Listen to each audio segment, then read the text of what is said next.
Aí galera que curte engenharia clínica, hoje eu vou falar para vocês sobre o eletrocardiógrafo, dando continuidade à playlist de engenharia biomédica que vocês viram no vídeo passado, que o Vitor Cardial começou falando sobre um aparelho muito sofisticado que é o ultrassom. E se você é novo no canal, meu nome é Lúcio Flávio, eu sou engenheiro clínico certificado pela AMI, pelo American College of Clinical Engineering, e eu toco esse canal aqui com a ajuda dos colegas, das pessoas que gostam de engenharia clínica, que gostam de engenharia biomédica, tecnologia em sistemas biomédicos, enfim, técnicos e equipamentos biomédicos, tudo isso para levar para você um conteúdo para que você possa entender melhor, né, essas tecnologias que existem nos hospitais, nos consultórios médicos, odontológicos, enfim. Então o canal trata dessas coisas e hoje nós vamos falar sobre o eletrocardiógrafo. Eu preparei aqui um roteiro mínimo que eu quero ver se eu rodo bem rapidez mesmo, papo reto, para que você possa ter um primeiro contato com o eletrocardiógrafo, que é um equipamento que com certeza você vai encontrar, se você for profissional da área de engenharia clínica, mais certo do que nunca, você vai encontrar com ele. Se você não encontrou ainda, espero que esse vídeo te ajude. Mas antes de começar, vamos rodar a vinheta e já quero adiantar que no final do vídeo tem um final de tela diferente que a estudante de engenharia biomédica da PUC São Paulo, a Yasmin, ela tem dado um apoio para a gente também e a gente pediu para ela modificar um pouquinho o nosso lema aqui, que é: venha estudar, aprender e ensinar com a gente. Então, roda a vinheta.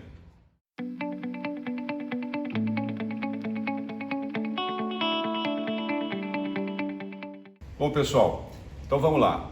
A ideia dessa playlist aqui, dessa playlist é falado de cada equipamento, né, médico assistencial, enfim, cada tecnologia em saúde, falar da proposta do equipamento, para que ele serve, qual é o benefício que ele traz, né? Depois o princípio de funcionamento, o princípio de operação também, os problemas relacionados com essa tecnologia sempre tem um lado obscuro, a gente precisa de conhecer antes da adoção, considerações de compra, o que você tem que pensar antes de comprar um eletrocardiógrafo, por exemplo, e o estágio de desenvolvimento. Então, bora lá. A proposta do equipamento, quesito número 1, proposta. Então, ó, eu separei aqui: detectar, emitir e registrar sinais elétricos, né, que vêm do músculo cardíaco. Para quem não sabe, o coração é um músculo, né, então ele é uma bomba, olhando pelo ponto de vista mecânico, ela tem 4 câmaras, 2 átrios, 2 ventrículos, e ela recebe o sangue do sistema venoso, vem para o átrio direito, do átrio direito para o ventrículo direito, do ventrículo direito manda lá para o pulmão, né, não só para renovar ali, fazer a troca gasosa, mas também para esfriar um pouco o sangue. A gente precisa de manter a temperatura corporal. Depois volta para o átrio esquerdo, ventrículo direito bombeia e vai para a artéria, né? Artéria, depois o retorno pelas veias. Lembrando que as artérias em geral é aquilo tudo que sai do coração, né? Sai com alta pressão e o retorno retorna pelas veias, que é um circuito de baixa pressão, mas isso é outra história. Isso são coisas assim que os engenheiros biomédicos estudam, os tecnólogos e sistemas biomédicos e os técnicos estudam essa parte da interação com o corpo humano e com os fenômenos biológicos, né? Então, se você olhar no coração, ele tem uma parte que é mecânica, que são os músculos, e tem um circuito elétrico ali também para comandar a hora que cada câmara vai abrir, fechar, a válvula, enfim. E isso tudo é feito ali pelo sistema elétrico, começa ali no nódo sinoatrial, depois o estímulo vai até o nódo atrioventricular, então gera um outro conjunto de estímulos, depois tem o feixe de His e as fibras de Purkinje, né? A gente fala Purkinje, mas eu aprendi que na origem do país do Purkini, né, o J tem som de I, então fica aí mais um aprendizado para vocês, que são as fibras de Purkinje, né? Para que mais que ele serve então? Outra coisa que é importante falar: se você pegar uma célula do músculo cardíaco e pegar um voltímetro desse aqui, né, não desse aqui, mas um melhor preparado, colocar uma ponteira no interior da célula e outro no exterior da célula, você vai perceber que há uma variação da diferença de potencial, ou seja, a voltagem entre o interior e o exterior varia ao longo do tempo. E você, dependendo do tipo de célula, você vai ter, como eu estou mostrando aqui, diferentes tipos de curva. Que uma ideia bem grosseira para entender como o traçado se origina é você somar essas curvas e você vai ter no resultado a curva de ECG. O buraco é bem mais embaixo, eu garanto, tá certo? Então isso é para a gente ter um entendimento de como as coisas um conhecimento superficial para a gente aprofundar e entender as diferenças. Então, um dos objetivos dele é diagnosticar, né, a atividade elétrica do coração, se está legal ou se não está. Então, por exemplo, se eu tenho uma região do coração que está infartada, ou seja, não chegou sangue ali, necrosou um pedaço, mecanicamente o tecido não é o mesmo. Então a atividade elétrica ali naquela região não vai ser a mesma. E isso, essa mudança, né, essa alteração vai ser refletida nas formas de onda. Eu vou falar mais detalhes aqui mais para frente. Uma outra aplicação dele é para você ver resposta a drogas, por exemplo. Então, o coração está numa situação, o médico resolve que não está adequado, então ele vai administrar uma droga para corrigir aquilo. Então ele administra a droga e vai ver o resultado da droga agindo ali no coração, né? No conjunto de informações que ele capta. Outro, revelar tendências, né? Como você faz o ECG, o sinal traçado, né? É uma onda periódica, né? Ela se repete, ela é repetitiva, então você pode, dependendo do tempo que você adquire o sinal e a forma como você adquire o sinal, você pode ter uma ideia de tendência, né? Qual a tendência das coisas, do sinal elétrico ao longo do tempo, né? E isso também é uma característica que você tem que pensar antes da compra, né? Que tipo de informação a mais que é importante para você que contém esse equipamento. Outra coisa, revelar, né, a função, o desempenho da função cardíaca. Lembrando que são formas de onda. Então essas formas de onda, você tem um padrão de normalidade, você pode guardar essas formas de onda numa memória, adquire a informação do paciente, compara com o que tem na memória, inclusive é um dos avanços, né, que a gente vai falar mais para frente, que é a capacidade do equipamento de sugerir ao profissional uma situação de diagnóstico. E tem várias funções, uma que é muito interessante também, é você utilizar o sinal de ECG para disparar uma outra coisa. Por exemplo, no balão intra-aórtico, a hora de inflar o balão, você pode comandar pelo sinal de pressão ou pelo sinal de ECG. Ou num tomógrafo, imagina você fazer uma imagem do coração. O coração, ele está em movimento. Então, como é que eu sei a hora exata de aplicar radiação para gerar imagem? Eu posso usar o sinal do ECG para informar o tomógrafo, não, agora, manda agora. E aí ele pega naquele momento uma válvula aberta, uma válvula fechada, você consegue definir exatamente o local. Então, estudem mais sobre a proposta, tem várias outras propostas, né? Pode ser usado em conjunto com ultrassom, por exemplo, né? E aí é um comecinho para você aprofundar nesse tema. Princípio de funcionamento, e tem dois, então como eu falei, um voltímetro, na verdade é um milivoltímetro. Cara, sinais biológicos, transdução de grandezas biomédicas, esse livro aqui, isso o pessoal de engenharia biomédica estuda. E os profissionais de engenharia clínica não estudam, por exemplo. Alguns estudam por conta própria. Eu, por exemplo, procuro sempre manter um pé na universidade para eu estar aprendendo coisas novas que eu não estudei. E principalmente disciplinas de engenharia biomédica que eu gosto de cursar. Já recomendo o Centro de Engenharia Biomédica aqui em Campinas, aqui pertinho de São Paulo, dá para ir lá estudar de boa. Então, falei também da diferença de potencial entre interior e exterior da célula. O que acontece é o seguinte: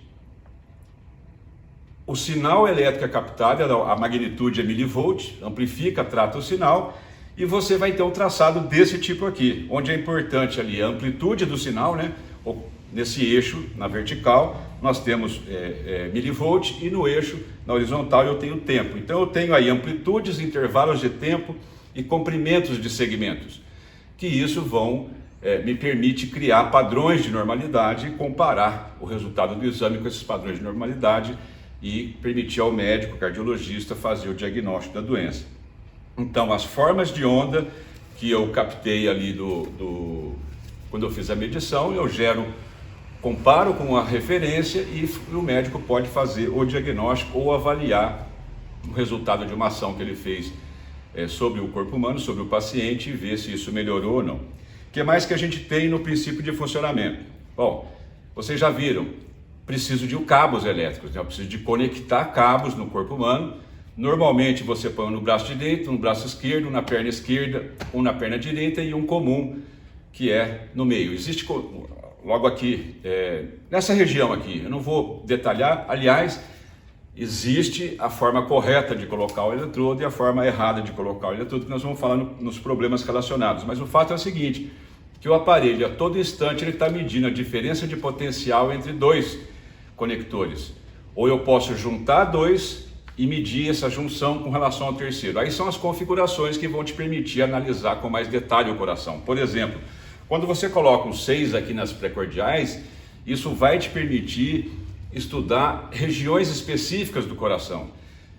Vai te permitir definir se houve um infarto e vai te permitir você inferir sobre qual região provável que esse infarto aconteceu. Então ele tem várias formas de explicar, de fazer essa explicação. Uma delas é através do vetorcardiograma, outra é através dessa soma que eu falei aqui das diferentes componentes do sinal. Eu somo e formo o sinal, e o buraco é mais embaixo. Então para isso você vai ter que ir lá na Unicamp estudar lá, por exemplo, uma disciplina que é estudo quantitativo do sistema cardiovascular. Quando eu estudei, a gente estudou esse livro aqui, inteirinho. Fisiologia e Biofísica da Circulação, do Alan C. Burton. Estudamos esse livro aí, então você vai aprofundando, você vai conhecendo mais. Então o princípio de funcionamento, basicamente, é um sinal biológico muito baixo, eu capto ele, amplifico, trato e apresento num display, ok? Um outro ponto que é interessante, até um pouco difícil de explicar, mas imagine que tenha uma célula só, então você tem lá uma diferença de potencial, você tem uma quantidade de carga diferente em dois locais, então você forma um microvetor. E a cada instante no coração eu tenho milhares de microvetores, e num instante T eu posso ter a resultante de todos esses milhares de vetores num vetor só. Como o coração está em movimento, esse vetor ele varia, a cada instante ele está variando, a resultante está variando. Então, você analisar o que está acontecendo no coração a partir de uma análise vetorial, o princípio de funcionamento passa a ser explicado por um conceito que é chamado de vetorcardiograma. Então você pode estudar um pouco mais a fundo. Vamos lá, item 3, problemas relacionados. Toda tecnologia tem um lado obscuro e a gente precisa conhecer esse lado obscuro antes da adoção. Então, importante. O eletrocardiógrafo foi construído para funcionar numa situação ideal e ele funcionando na situação real. Sempre tem muita diferença. E a sua aquisição, a sua especificação deve ser feita de forma a fazer que encaixar, né, a tua necessidade com a tecnologia. E aí que entram os profissionais como eu, por exemplo, engenheiro clínico, engenheiro biomédico, para ajudar vocês na especificação, como escolher, como fazer uma boa escolha, né? Como pensar, né, contratos de manutenção, como pensar custo de peças de reposição, acessórios, tudo mais, tudo isso antes da doação. Então, problema relacionado. Às vezes o paciente tem muito pelo, então precisa de cortar o pelo dele, isso se chama tricotomia. Então você corta o pelo, trata a pele para quê? Para captar o sinal de forma adequada.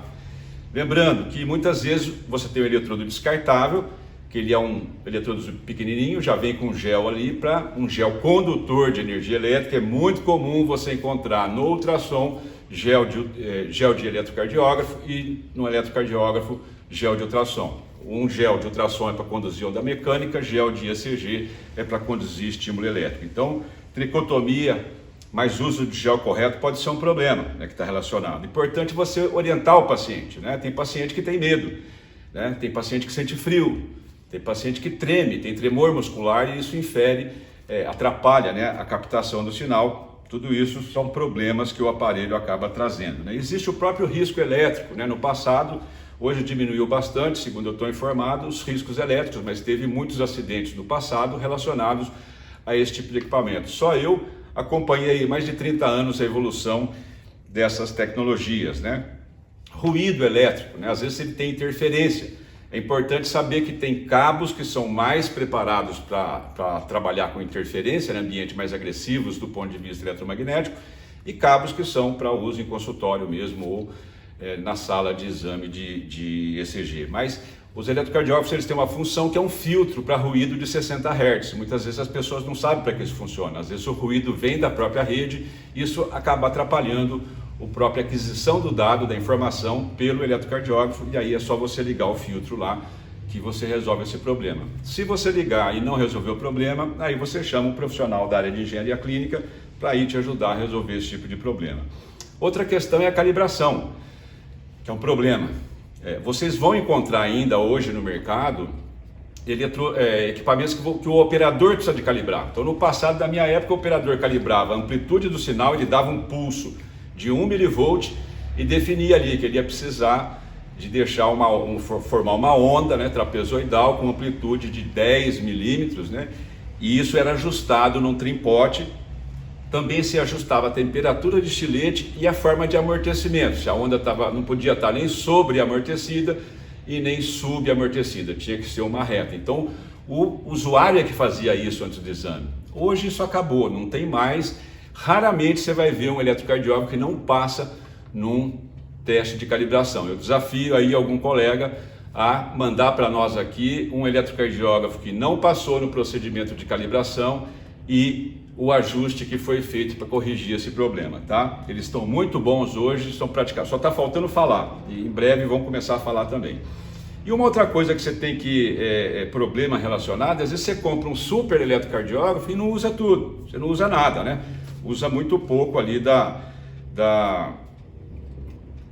daquilo que ele foi criado, né, para trabalhar. Então você acaba gastando mais dinheiro e não fazendo aproveitamento desse equipamento. Mas esse tipo de problema a gente resolve com as considerações de compra, que é o item número 4 aqui da nossa playlist. Primeiro é a capacidade que ele tem que medir, né? O que ele mede, né, comparado com o outro, né? Por exemplo, ele permite inferir sobre os segmentos, por exemplo, RR, PQ, QT. Quais são as informações que ele dá, né? Ele tem alarme, né, para bateria, alarme de eletrodo solto, né? Situação dele informa claramente qual é o status do equipamento. Se ele registra, tem capacidade de registrar algum artefato, que é algum sinal ali inesperado, alguma coisa não esperada, algum erro, né? Que a gente chama de artefato, né? Um artefato é uma coisa ali fora do normal. Ele é capaz de informar isso, né? Outra coisa, ele tem capacidade de armazenar a informação que eu adquiri para eu ver mais tarde. Eu posso imprimir isso, eu posso transmitir esses dados para um colega meu.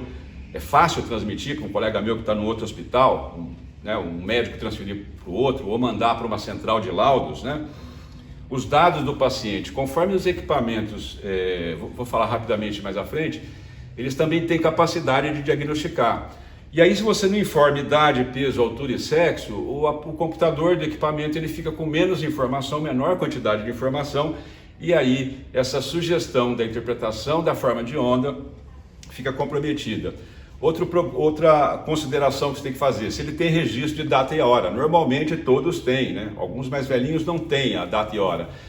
Mas é muito comum você andar para um hospital e em cada lugar tem um monitor, um ECG, um ultrassom, cada equipamento tem uma hora, uma data errada. Então se o aparelho está com a data e hora errada, tudo que vai ser feito ali sobre esse equipamento vai sair com aquela data e aquela hora.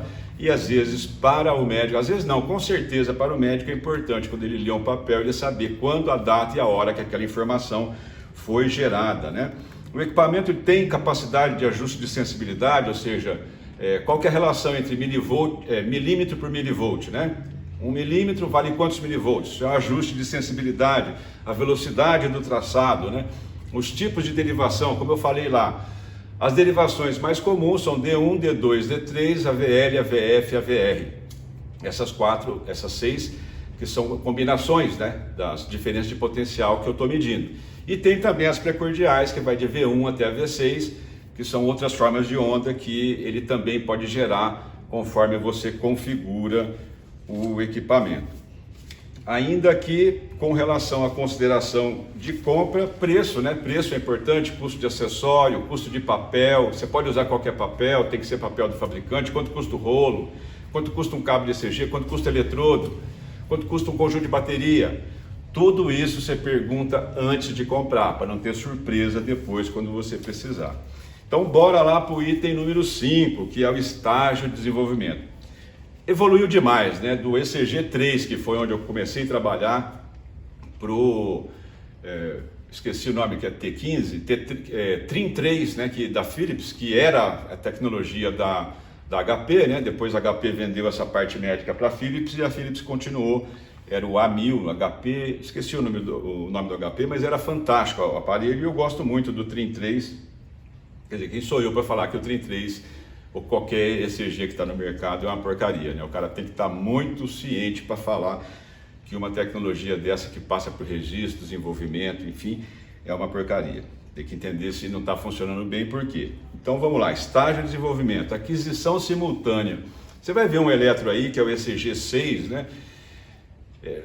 o ECG3, ECG6, EKDA-EKFix, por exemplo, ele não faz aquisição simultânea. O que significa isso? Enquanto eu estou medindo, por exemplo, uma derivação entre o braço direito e o braço esquerdo, entre o braço esquerdo e a perna esquerda está ocorrendo. Então eu não adquiro o sinal elétrico simultaneamente. Eu tenho que adquirir D1, D2, D3, D4, D5, D4 não, D1, D2, D3, AVL, AVR e AVF.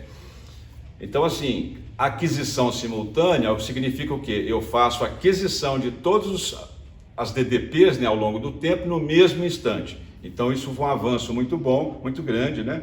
Ele tem que seguir as normas de fabricação, senão não vende, né? A questão do uso de fios. Eu ouvi dizer que tem gente trabalhando para fazer eletro sem fio. E eu não vi ainda. Se você viu algum aí, tem alguma informação, posta no comentário que ajuda a gente aí a saber mais também, aprender mais com vocês também. Por exemplo, hoje ele está no smartwatch, né?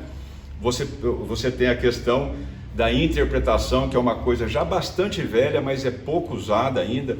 Eu não sei por que há restrição de uso no ECG, porque, por exemplo, o diagnóstico, o pré-diagnóstico por computador para imagem já está mais do que adotado nos grandes centros aí de diagnóstico. Mas no ECG a gente vê que não está ainda bem desenvolvido. O hospital tem o aparelho, mas é utilizado ali o beabá, o mínimo. Então o hospital comprou muito mais do que ele precisava e a gente pode dizer que não é uma boa aquisição, né? E por último, a questão de manutenção, né?